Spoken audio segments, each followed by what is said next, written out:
Alright, so we're currently 4 sleeps until Boston, and figure we hit you guys with one last little recap of how the last 10 days have gone since the last vlog came out, and then answer those questions that folks sent in my direction.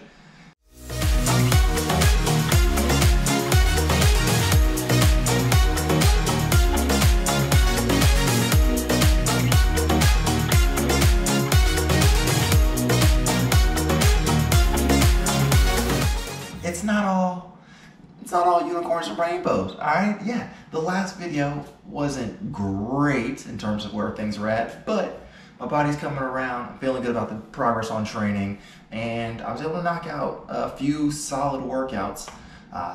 Like last Wednesday, I did a 12 by 1200 meter workout on the track. Was able to knock out most of the reps before practice for the kids that I coach started. So the last few reps I actually had them on the track with me at the same time. They were doing 800s, I was doing 12s, and we're roughly around the same pace. So the goal is to do a little tempo workout on the track. It's a bit of a variation of one I did about 3 weeks ago. 3 weeks ago I did 4 by 2,000 meters at 10K pace. Supposed to be tempo, but ended up going a little bit fast.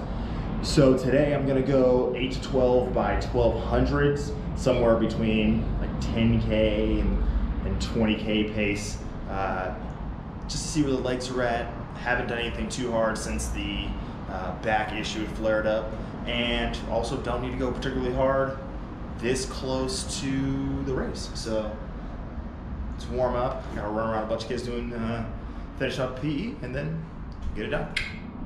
Took that first rep out in under 420 for the 12, and basically doing 423 to 425 for the rest of them. So I guess I'm just running 6-minute pace for all these again, which is fine. It's I was basing it off of my half marathon projected splits from back in Vegas. So if my body's being comfortable, then my body's being comfortable. Let's get it done. Oh, the promposal. We're gonna get a promposal. Remember, life is a function of realistic expectations. I'm happy she said yes, but not every girl will. We should have had you. Be a workout then. Hey. Look at how much gray hair she got. She old. Also, how do you like this color? Rain or shine, we gotta do our flying one too. Yeah, if I crash on the ground, you can get me. It's fine. Mate, you want to be on it? Nerds. Mess. All right, here we go. What was this, rep? I said rep 11 for me. All right, here we go. Same pace.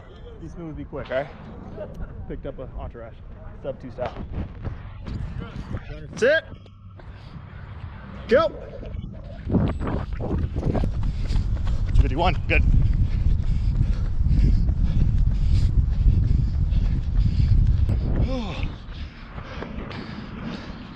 Oh, say bye to that. Nope. All right. You got it. All right, y'all got 2 more 8s. That same effort level, all right? You hate me yet?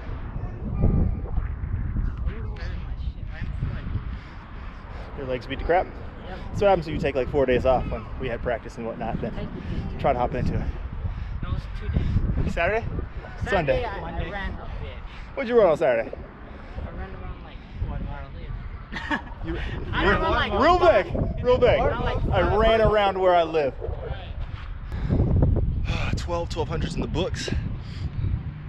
Gonna average out to probably 423, 424 for all of those. First one was a little quick at like 418. Hit a couple 421s in there, I think. Had an extra minute of rest. It's basically trying to start a rep every 6 minutes, so it was roughly 130 to 145 rest period for each. But then that last one, because I was running with the kids, and they're not always the most timely and efficient. Got an extra minute of rest, so blitzed that one at like a 410. But all things considered, not bad. Not bad. Feels like trash. Let's get it. Hey, what'd I say? Oh no, I'm happy with it. Happy with that. Now, figure out how the hell I'm gonna cool down while coaching. 113, 114, 115, 116. Remain smooth, all right? 241. Jesus. Oh, a little fast. my cool down is literally just jogging back and forth on the field, yelling splits. Welcome to coach life. 118, 120, 21, 122. And we're back. So came out of that workout feeling pretty solid. Did a couple other longer but easier efforts, just feeling good, making sure that the legs are all functional. And then on Sunday, this past Sunday, I ran the Brickyard 4-miler, just a short little community fundraiser race up in Martinez. Got the doors just blown off by actually a person who coaches at another high school in our league. So good to see that at least we were able to go 1-2 in terms of coaches representing lifelong running for the kids. So one of the cool things about that race actually is the person who took first is running a trail half marathon this weekend. I took second. I'm obviously training for Boston. And my buddy Nate, who actually took fourth in the race, he is training for Lake Sonoma. So you saw us in the last video trekking around in the mud and the craziness. Perfect training for Lake Sonoma for him. And you got 3 of the top 4 guys in this 4-miler doing completely different events all in the same weekend. So showing the diversity of running endeavors, and sometimes you gotta run fast, feel good about it. This week, I have not done a ton of actual running, even though I'm not doing a traditional taper. I make sure we gotta kick it off with the appropriate taper week beer, which means obviously Silverfest taper. Make sure I'm not going into Boston with any sort of pains or nagging injuries, things like that. So obviously we want to make sure I'm taking care of the hamstring issue that had been flaring up earlier in the training block, make sure that back doesn't lock up, things like that. We were able to get some quality running in before the kids had a track meet this Wednesday, and then the last workout I have this week before I fly out to Boston on Saturday is really just some efficiency running.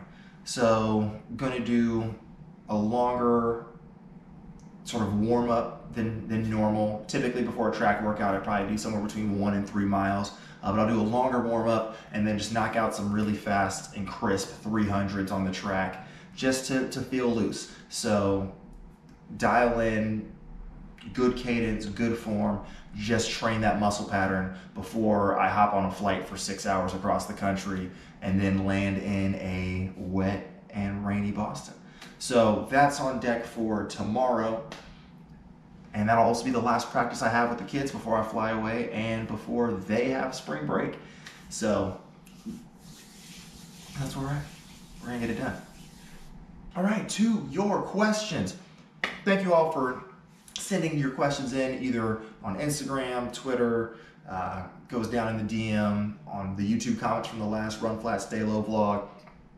Hopefully, if this isn't a complete train wreck, then we'll do a few more of these down the road, give a little bit of insight onto the next project that is coming after this Boston Marathon. Hint, hint, wink, wink. All right, so to the cues. First question is, how did I get into coaching? What sort of qualifications led me down this path?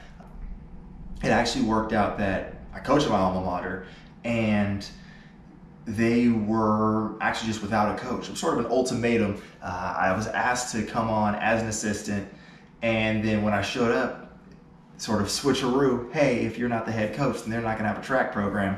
And this was already 2 or 3 weeks after the official start in the calendar of the track season.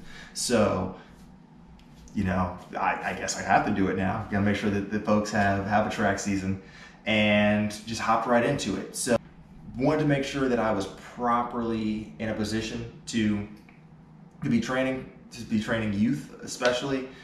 In my head, I know what a good program and a good long arc should look like from my own upbringing in the running program, and then obviously being under a Hall of Fame coach at Williams. I learned a lot through that experience. My high school coach made me run, my high school coach also made me read Daniel's running book while I was in high school. Like, you're gonna philosophy behind all the things that we're doing. I would be looking up white papers from journals about VO2 max, just weird stuff. So I've always been interested in it. But when I got the gig for that first season of track coaching, I very quickly went to the USTF CCCA and got my technical certification, so that in addition to the distance work that I know and love, I was able to hold my own with the sprints and the jumps and have a foundation from which to build upon from there. I've also done USATF level 1 coaching, and then obviously a lot of it is just a ton of reading. So reading books from a whole host of other coaches that I respect, folks like Steve Magnus, who just put out, he had put out Peak Performance, and he just put out The Passion Paradox. So reading stuff from that, Kelly Starrett and everything he's done with Mobility WOD, a lot of podcasts, really just trying to stay up to date on the latest and greatest. Next question is about my thoughts on interval training. How often do I recommend doing it? What types of intervals? So for me personally, I start with long intervals early in a training cycle, really focus on lactic capacity, just tempo type work, but doing those in a structured environment. So either for time, so early in the training cycle for me, I did the 3 by 10 minute effort with a 2-minute recovery. And then later in the cycle, you just pick the distance, the speed, and the recovery period that allows you to get more race specific. So whether that's knocking towards the faster in race pace work, and it takes 300 meters or 500 meters or 800 meters because you're training for a mile to 5K, then great, you can do that. For the marathon, the shortest I got were 1200s, but it was 12 by 1200s. So made sure that the rest was enough to make sure that I was efficient through the entire effort and the entire workout, but that I wasn't breaking down in terms of form. Because once you start basically just like fighting your own body to finish a workout, then you're not really getting the proper stimulus that you need to ultimately grow. So how often do I recommend doing intervals? Weekly, at least 1 set. Do something to get the leg speed up and really focus and hone in. If for no other reason than just to sort of re-engage mentally for the effort that you're signing up for. If you just go out and slog a lot of long miles, even if you're training for an ultra, that may get a little monotonous for you. So doing something in a more structured format, either on the track, hill repeats, something like that, just to lock in is a great idea. Next question is, how do I find inspiration to train in icky weather? Which is basically, what I signed up for with Boston, so exciting. In all honesty, sometimes it's difficult to find inspiration, and sometimes I don't get out. Sometimes I treadmill it, I do something else, I push particular workout to a different day of the week and then do something shorter and easier so I don't have to end up outside in bad weather for too long. It's about knowing what the larger program is and picking and choosing how you slide certain components in to make them work for you. Sometimes you just gotta grind, you gotta get out there, get some good podcasts in, have some fun with it. I did a run on the Bay Bridge where it was just into like a 30-mile-per-hour headwind. It was ridiculous. It was basically trying to run up like a 25% grade, even though it's almost flat on the span. And I just had to take the humor of the whole situation, like how ridiculous it was. Me on my Al Roker, just like flapping in the wind, hurricane force situation. So yeah, you got to take the joy and the hilarity in the whole situation, and know that at the end of the day, you're stronger for it. As long as you're taking care of your health, you're not doing anything to jeopardize your safety and well-being, making sure you're properly bundled up, not gonna get any respiratory issue, then you're good to go. All right, the next question is about nutrition. Specifically, do I care about nutrition going into Boston at all? Either while I'm running or outside of that. So the big thing for me with nutrition is making sure that I'm eating enough calories to give my body the fuel that it needs to do what it does day in and day out. That's the primary goal for me. Obviously, you've seen me do some pretty crazy challenges and put down high amounts of sugar.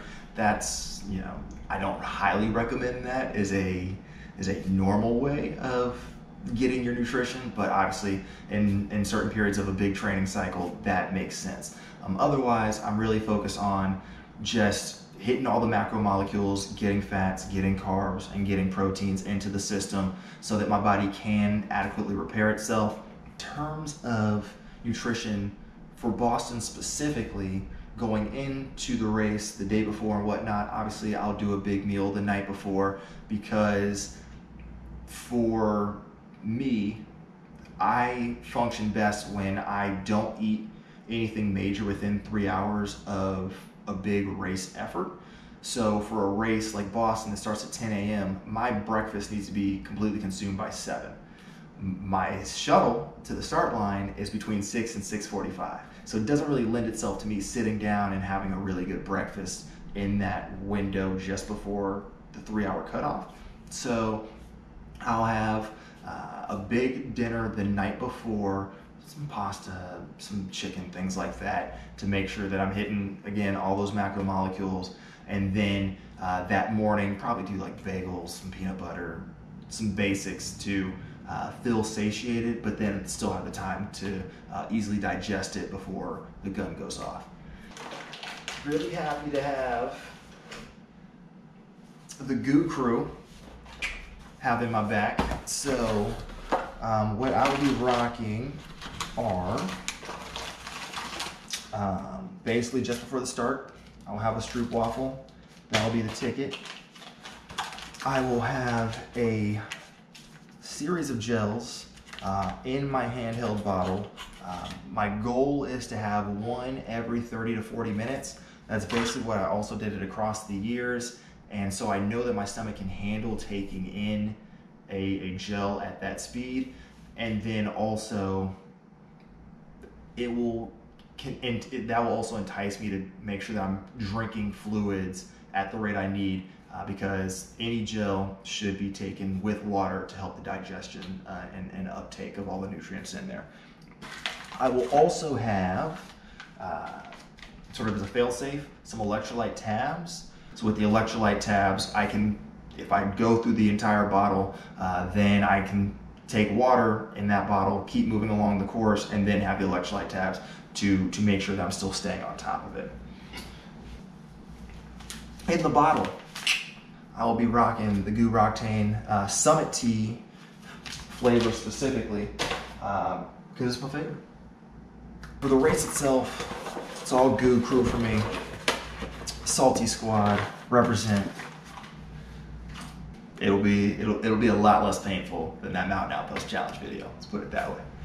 All right, next question. What is the proper beer to water ratio the night before a race? So, for many people, probably 0 beer is the proper ratio, and then a lot of water. For me, I just like to relax and be social with folks all the time, but especially the night before a race. I don't like to be sitting in a hotel room by myself in my own thoughts. So I usually go out and have 1 or 2 beers, one of which has to be an IPA. There's no science behind that. That's just tradition. And then usually at least a glass of water with each one of those, and then 2 glasses of water once I'm back at my place of residence before I go to bed. All right, next question. Given my brand is literally run flat, stay low, is vert real? Vert is a state of mind. Think about it. Dad voice. All right, next question is, when am I gonna go up north Northern California and run some trails in Mendocino when I get free time. That's really what it comes down to. Also, it's been raining like crazy. I shouldn't be doing too many mud runs, but I have a hunch that it will be worthwhile for me to be going up there soon. Stay on the lookout for that. All right, real good question that I actually get pretty often in person in addition to getting submitted here. Why do I wear glasses when I run if they keep causing me problems in rain or humid situations? Very simple answer is I don't want to touch my eye. I'm that guy. I've never had contacts. I considered getting them last year or 2 years ago, but yeah, I just have difficulty coming to grips with just putting it in my eye. I also feel like something dumb would happen where the contact would slide back. I don't know. I have a lot of irrational fears. That's why I wear glasses. Worst case scenario, they get wet. I take them off, I lick them, I put them back on. It's anti-fog protection right there. Wear a hat, whatever. It's cool. It's my look. It's on my Bitmoji, so I'm stuck with it now. Last question for this edition is how to track me at Boston, which is a great question. So I'm starting in wave 1, corral 4. So the gun goes off for me at 10:02 a.m. Eastern Daylight Savings Time. Bib number is 3849. Yes, bib number 3849. If you go onto the BAA.org website and do the whole runner tracker, you can type in my information. I believe there's also a setup with their mobile app where if I check in on my phone and carry it with me during the race, then that'll actually make the live tracking even more effective because it'll actually be pinging off of my phone to see where I'm at on course instead of just predicting the live tracking. So make sure you type in 3849, or if you can spell my name correctly, find me on the live tracker there, and you can stay up to date on where I'm at on course, making sure I haven't died or passed out somewhere, or I didn't pop off to a nice Irish pub to get some Guinness and keep it moving. So, final thoughts before I hop a plane and head on over to Beantown is I'm excited. You know, even though this training cycle hasn't been perfect by any stretch, the weather doesn't look like it's going to be the greatest in the world, this race is one of the most phenomenal that you can be a part of. And to finally have the opportunity to go and be in that environment, be with people who, you know, it's like work their asses off to be there on that start line as well, is gonna be spectacular. And no matter what happens that day, it's gonna be memorable. It's gonna be worthwhile, and I really look forward to making it that 26.2 miles. I'm going to finish this race, making it that whole way, and basking in the greatness that is Boston. Time to get weird. It's gonna be exciting. Gonna see a lot of folks that I know from all over the place. Old friends, old teammates, old running partners, people that I only follow on Strava, and I'm like, oh my god. So it's gonna be a spectacular time. So if you see me out there, say hey. I'm just a dude. We're gonna hang out. We're gonna kick it, and working out the details of a Tuesday morning shakeout. Not the Mario Fraioli version, but most everybody does a shakeout run before the marathon. I want to make sure we get some folks together afterwards. I'm going to be in town for a couple more days afterwards, so if you're not traveling early in the morning and you want to come by and say hey, or you just want to shuffle and commiserate alongside me, that's cool too. Looking forward to saying hey to a bunch of people. So I will drop the details about the run itself and where we'll meet up and the time in the description below for you all. So if you're around, or even if you're not racing and you just happen to be in the area and want to do some easy miles along the Charles, come by, say hey. Maybe you live in Boston and you're just heading to work that day. Come by and say what's up, give a high five on your way. Love to see you guys. But if you're around, either before the race, at the race, or the next day for the shakeout, say hey. Looking forward to catching up with y'all and taking some selfies and just having a spectacle. All right, y'all, thank you for watching this episode of Run Flat, Stay Low. Make sure to hit the subscribe button, down there. Stay up to date on vlogs coming at you weekly, as well as Mountain Outhouse news, because Jamil needs to keep you in the know.